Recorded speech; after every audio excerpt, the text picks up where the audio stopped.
5મી જૂન વિશ્વ પર્યાવરણ દિવસ તરીકે મનાવવામાં આવે છે ત્યારે સુરતમાં પર્યાવરણને બચાવવાના હેતુથી સુરતમાં પ્લાસ્ટિક રિસાયકલિંગ મોડેલ તૈયાર કરવામાં આવેલું છે. દરેક માણસ પ્રકૃતિને માતા સમાન માનતો હોય છે. દરેક ઘર આગળ એક વૃક્ષ હોય, હવા શુદ્ધ હોય, પ્રાણી પક્ષીઓ, જંગલો, નદીઓ, પહાડો પ્રકૃતિના આનંદથી મહેકતા હોય. આવી કલ્પના ત્યારે જ વાસ્તવિક બની જ્યારે પર્યાવરણનું રક્ષણ આપણા સ્વભાવમાં, જીવનધારા, સંસ્કૃતિમાં જોવા મળે. ત્યારે આ શક્ય બને. લોકો જાહેરમાં કચરો ના નાખે પણ રિસાયકલ પોઈન્ટ પર મૂકે. પ્લાસ્ટિકની જગ્યાએ માટીના વાસણ, કાપડની થેલી અને ઇકો ફ્રેન્ડલી ચીજોનો ઉપયોગ વધે. વિશ્વ પર્યાવરણ દિવસ 2025ની ઉજવણી વૈશ્વિક સ્તરે પ્લાસ્ટિક પ્રદૂષણનો અંતની થીમ હેઠળ કરવામાં આવી રહી છે. જનભાગીદારીથી પ્લાસ્ટિક કચરા વ્યવસ્થાપનના 5R સિદ્ધાંતને અનુસરતું સુરત સમગ્ર દેશમાં પ્રથમ શહેર છે.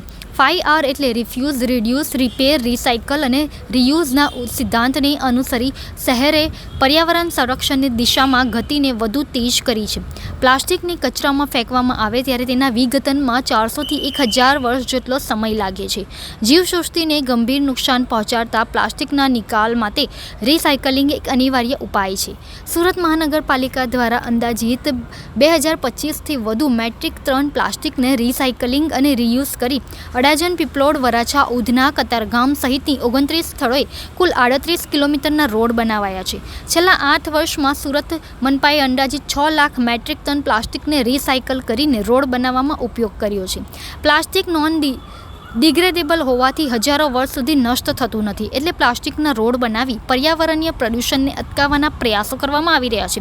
નાગરિકો દ્વારા પ્લાસ્ટિકના કચરાને સળગાવવાથી કેમિકલયુક્ત ધુમાડો ઉત્પન્ન થાય છે, જેનાથી વાયુ, જમીન, જળ પ્રદૂષણ ફેલાય છે. જેથી પર્યાવરણને પ્રદૂષણ મુક્ત રાખવાના હેતુથી સુરતમાં પ્લાસ્ટિકને રિસાયકલ કરીને તેનો પુનઃ ઉપયોગ કરવામાં આવી રહ્યો છે. હું રાકેશ મોદી, કાર્યપાલક ઇજનેર, ડ્રેનેજ વિભાગ અને સોલિડ વેસ્ટ મેનેજમેન્ટ વિભાગ, સુરત મહાનગરપાલિકામાં સોલિડ વેસ્ટ મેનેજમેન્ટ રૂલ્સ 2016 અંતર્ગત પ્લાસ્ટિક પ્રોસેસ કરવા માટે સરકારશ્રીના વન અને પર્યાવરણ મંત્રાલયના આદેશ અન્વયે પ્લાસ્ટિક નિકાલ કરવાની જવાબદારી સુરત મહાનગરપાલિકા દ્વારા ઝીલવામાં આવેલ છે. આ કામગીરી અંતર્ગત સુરત મહાનગરપાલિકા દ્વારા પીપીપી ધોરણે મોડલ પ્રસ્થાપિત કરેલ છે, જેમાં આશરે 2 એકર જેટલી જગ્યામાં જુલાઈ 2017થી પ્લાસ્ટિક પ્રોસેસ કરવાની કામગીરી પીપીપી ધોરણે ચાલી રહી છે. આ પ્લાસ્ટિક પ્રોસેસ કરવા માટે જરૂરી પ્લાસ્ટિકનો જથ્થો સુરત મહાનગરપાલિકા સંચાલિત કુલ 8 આરટીએસ સેન્ટર પરથી આરટીએસ રિફ્યુઝ ટ્રાન્સફર સ્ટેશન 8 પરથી 200 ટન જેટલું પ્લાસ્ટિક ડેઇલી સેગ્રીગેટ કરીને વપરાશ કરવામાં આવે છે. આ પ્લાસ્ટિક સેગ્રીગેટ કરવાની કામગીરી ડેઇલી બેઝિસ પર જે તે એજન્સી દ્વારા તથા એનજીઓ સાથે કરાર કરીને આ કામગીરી સેગ્રીગેશનની પૂરી પાડવામાં આવે છે. આ ઉપરાંત પ્લાસ્ટિક થેલીઓના સંગ્રહ માટે ઈપીઆર હેઠળ સુમુલ ડેરી સાથે કરાર કરી ડેઇલી અંદાજે 1.5 લાખ જેટલી પ્લાસ્ટિકની થેલીઓ પણ એકત્રિત કરવામાં આવે છે. આ થેલીઓ તેમજ સેગ્રીગેશનમાંથી ઉત્પન્ન થતું પ્લાસ્ટિક આશરે 200 ટનથી વધુ માત્રાનું પ્લાસ્ટિક ભટાર ખાતે આવેલ પ્લાસ્ટિક પ્રોસેસિંગ 200 ટન જેટલું પ્લાસ્ટિક પ્રોસેસ કરવામાં આવે છે. આ પ્લાસ્ટિક પ્રોસેસ કરી એમાંથી પેલેટ્સ ઉત્પાદન કરવામાં આવે છે અને જેનો પુનઃ ઉપયોગ રીયુઝ પ્રોસેસ કરીને ખુરશી, બેન્ચ, ટાઇલ્સ, પ્લાસ્ટિક રોડ્સ વગેરે સુરત મહાનગરપાલિકા ઉપયોગ કરવામાં આવે છે. આ ઉપરાંત પ્લાસ્ટિક એક નોન ડિગ્રેડેબલ મટીરિયલ હોય છે, જે પર્યાવરણ તથા જમીનને ખૂબ જ પ્રદૂષિત કરતું હોય છે. આ સંજોગોમાં સુરત મહાનગરપાલિકા આશરે 200 ટનથી વધારે જેટલું પ્લાસ્ટિક રિસાયકલ રીપ્રોસેસ કરતું હોય છે અને સુરત મહાનગરપાલિકા દ્વારા પર્યાવરણને દૂષિત થતું અટકાવવામાં આવે છે. સુરત મહાનગરપાલિકા દ્વારા પ્લાસ્ટિક રોડમાં પણ પ્લાસ્ટિકનો ઉપયોગ કરવામાં આવે છે, જે અંતર્ગત કુલ 38થી વધુ કિલોમીટરના રોડ બનાવવામાં આવેલા છે. કુલ સુરત શહેરના 29 લોકેશન ઉપર આશરે 225થી પણ વધારે મેટ્રિક ટન પ્લાસ્ટિકનો ઉપયોગ કરીને 38 કિલોમીટરના રોડ બનાવવામાં આવેલ છે. પ્લાસ્ટિક એક એવું મટીરિયલ છે જે જમીનમાં ફેલાવાથી કે પ્રદૂષણ ફેલાવતું હોય છે. આ નોન ડિગ્રેડેબલ મટીરિયલ છે, જેનું ડિગ્રેશન જમીનમાં નાખવા છતાં પણ થતું નથી ને વર્ષો વર્ષ પ્લાસ્ટિક એઝ ઇટ ઇઝ પોઝિશનમાં હોય છે, જે પાણીના તથા હવાના તેમજ જમીનના પ્રદૂષણ ફેલાવતું હોય છે. આ પ્રદૂષણ ઓછું થાય તે હેતુથી સુરત મહાનગરપાલિકા પ્લાસ્ટિક પ્રોસેસ કરી એને રિસાયકલ, રીયુઝ કન્સેપ્ટ પર કાર્યરત કરવામાં આવે છે અને આ પ્લાન્ટ છેલ્લા 8 વર્ષથી ખૂબ જ સક્ષમતાથી ખૂબ જ સારી રીતે પ્રોસેસિંગ કરવામાં આવે છે. આ છેલ્લા 8 વર્ષમાં સુરત મહાનગરપાલિકા દ્વારા આશરે 6 લાખ મેટ્રિક ટન જેટલું પ્લાસ્ટિક રિસાયકલ, રીપ્રોસેસ અને રીયુઝ કરવામાં આવેલ છે, જે એક સુરત મહાનગરપાલિકા દ્વારા ખૂબ જ ઉમદા કાર્ય કરવામાં આવી રહ્યું છે અને કરવામાં આવેલ છે અને આવશે.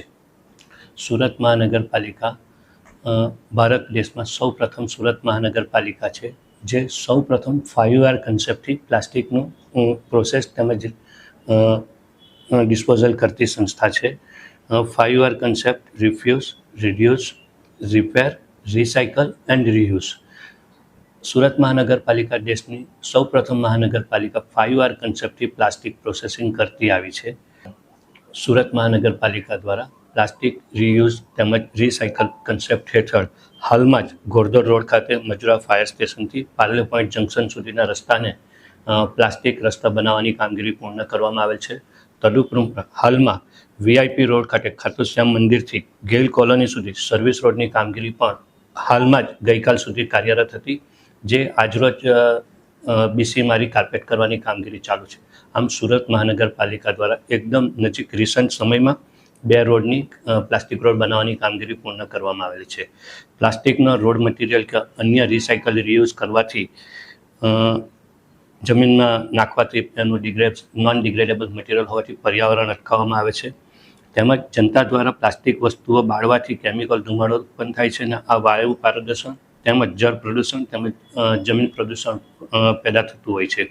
નદીઓમાં, દરિયામાં કે જળાશયોમાં પણ લોકો દ્વારા પ્લાસ્ટિક નાખવાથી જળ પ્રદૂષણ પણ અસર વધતી હોય છે. આવા તમામ સંજોગોને ધ્યાને લઈને કેન્દ્ર સરકાર શ્રી માન્ય પ્રધાનમંત્રી શ્રી દ્વારા તેમજ રાજ્ય સરકાર શ્રી માન્ય મુખ્યમંત્રી શ્રી દ્વારા પણ 5 જૂનના રોજ વિશ્વ પર્યાવરણ દિને પ્લાસ્ટિક ભગાવો ઝુંબેશ હેઠળ અભિયાન શરૂ કરવામાં આવેલું છે. મારી સુરત શહેરના તેમજ ગુજરાત રાજ્યના તેમજ ભારત દેશની તમામ પ્રજાને અપીલ સહિત જણાવવાનું છે કે માનનીય વડાપ્રધાન શ્રી તેમજ માન્ય મુખ્યમંત્રી શ્રીના જે આ